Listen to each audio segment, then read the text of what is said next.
YouTube, what's up? We back. Waiver Wire Fiends, Week 14 running backs you have to play and the ones you got to stay away. Okay, we're coming out hot. I'm going in right away, Nick. You got to play Samaje Perine. You got to, even if Joe Mixon's back. Ooh. That dude has proven he's a weapon on that offense, and I don't know how the Bengals are going to go forward without him. That is a very bold, even with Joe Mixon. Even with Mixon. He has proven, the last few games that he's been in, catching the ball, blocking, everything. For sure, they should do a 1-2 punch with both of them. Absolutely. I like that. Yeah. I'm gonna go with Dante Foreman from Carolina. Ooh. Okay. I think he struggled a bit taking over for CMC, but I do feel what he's gonna give you, especially at least next week, coming off of a bye. I think he's solidified himself into that team. He's playing Seattle. They struggled a bit last week they went up against Josh Jacobs, which is a little it's not the easiest, but I think he does enough. I think he does enough though. He'll give you your 15 points, I say, which at running back right now, so many injuries, you can't really be mad at that, I feel. Not at all. I like that. My second pick, this one might be kind of obvious, but there's been every Sunday we in there 8 a.m. Central Time. By the way, if you don't know, now you know. We're there helping you with your fantasy lineups. The person that gets questioned the most lately is DeAndre Swift. You gotta play this fool this week. He popped off, little 22 points if I'm not mistaken. Something light, got some volume, made some work with it. Yeah, they're ready to unleash him, and I think they're gonna go back to what they had before with giving Jamal Williams goal line touches and giving Swift the bulk of the heavy lifting for the majority of the 10-10. So DeAndre Swift's my second running back. You got to play in Week 14. I'm not mad at that. Yeah, he looks like, I guess, old Swift, I'll say. Yeah, I agree. My next one, probably going to be a shocker to people, but I'm going to say Isaiah Pacheco. I think after the last week, I think he solidified himself as that RB1. Mahomes seems to trust him. They seem to trust him to get the offense going a bit more. He will be playing up against a tough Denver defense, but I do feel that offense of Kansas City has enough firepower to kind of counteract it with Russell struggling as he does. For sure. So I think he's a safe play going forward, especially after that. He'll end up playing Houston and Seattle. Yeah.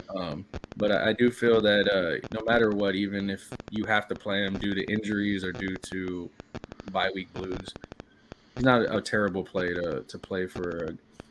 He's averaging about 10 to 15 points the last 3 weeks. So. Yeah, I agree. I like that. And we've been high on Pacheco all year, by the way, if you guys don't know. You could have had Pacheco. You could have had Pacheco week 2 when we was telling you about him. He was tuning in, but you wasn't listening, so. People kept Cam Akers over him. It's funny you bring him up. My third running back you got to play in Week 14 is Cam Akers. I had a feeling he was like, man, he is getting volume. Finally, they're like, you know what? We don't got much else to go with. Show us what's up, Cam. Show us why you deserve to be RB1. And he's showing up. If I'm not mistaken, he had 2 touchdowns against the Seahawks. Stout kind of rushing defense. And you said it about Dante Foreman earlier. They're going up against Seattle. Hey, two scoring opportunities. Cam Akers had it. I don't know, man. They're feeding him like a fat kid at a buffet.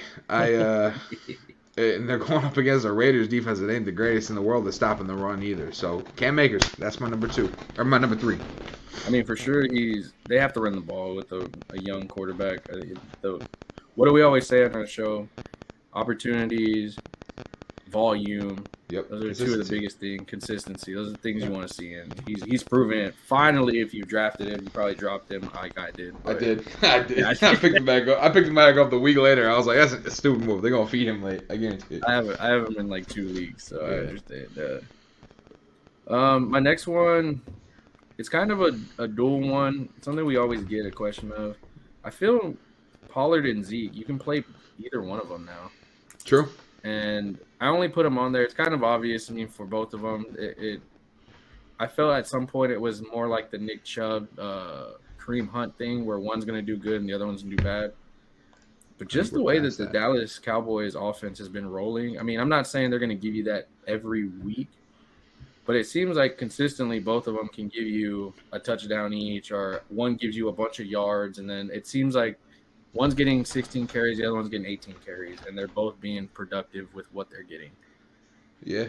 Yeah, I love that. And honestly, you're not wrong. Either one of them is an absolute play, in my opinion.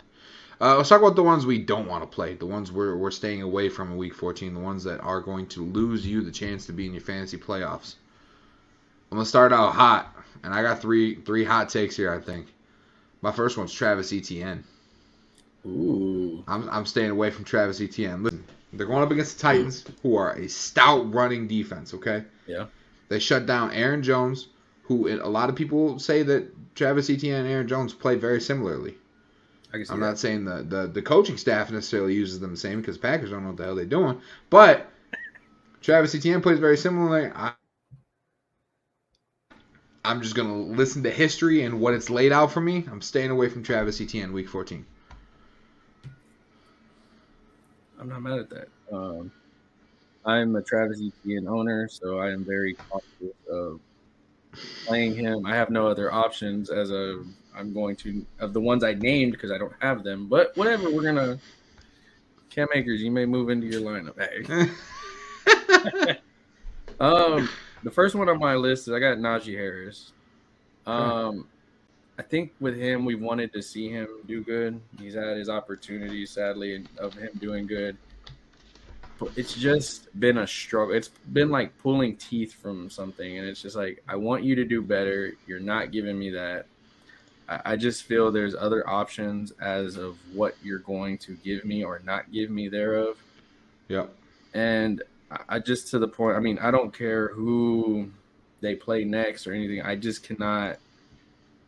I can't warrant you giving me 5 points or 8 points, or especially in a crucial playoff moment of that.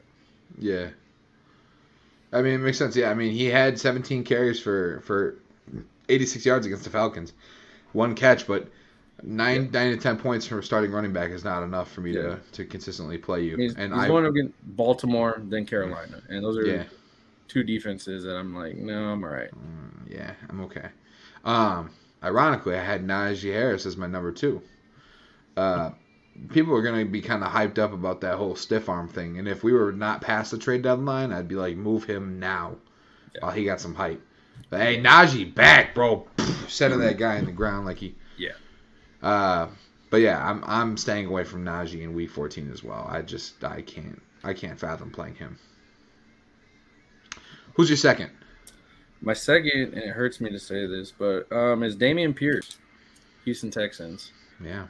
He had a good game last week against Cleveland, but, I mean, that was kind of expected a bit. But he's going up against Dallas. Dallas is fighting for first in the division. It's a nice defense. His offense from quarterback on is terrible, so honestly, I feel with Dameon Pierce, he's going to be shut down at some point, either after this next game or so. So I just feel with him, you have to, I mean, keep him on your bench, especially if you're in Dynasty. Right. Next year's totally different.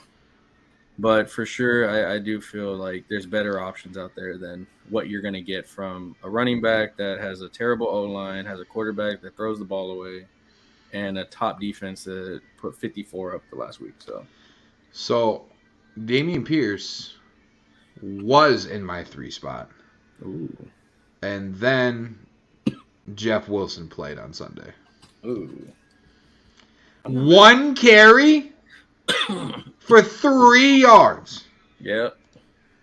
One carry for 3 yards. And then the game before that, let's not act like you had a great game. 13 carries for 39 and the touchdown. The volume, is inconsistent. Well, that's one thing we preach on every single Sunday. The volume's inconsistent. The numbers aren't consistent. And the quality's not there. Yep. I'm staying away from Jeff Wilson Jr., especially going up against the Chargers defense that looks kind of stout against the run. I don't want that smoke. Yeah, He don't even want that smoke. He gotta want that smoke before I want that smoke, and he don't. So Jeff Wilson Jr. is up. You're done. You're done. I'm sorry to say it. You're done. You're done. I'm glad you said that because he's actually my third, and it's volume. They brought Morissette back. Tua has been running. I mean, maybe with his injury he'll get a little more, but at this point in time, there's too many running backs that I'd rather put in instead of a boom or bust player at this point. Like, which is sad because it looked promising the first week and then it just went just downhill from there. We were like, man, Jeff Wilson's a monster in Miami, and then he got 3 yards on 1 carry. What a disgusting disgrace. Terrible. If y'all made it to this point of the video, make sure you hit like, comment, subscribe. Costs you guys nothing, does a ton for us. We greatly appreciate it. Try to get us to 2,000 subs. Make sure you guys tune in at 8 a.m. Central Time for Waiver Wire Fiends every Sunday. And we'll catch you in the next one. Peace.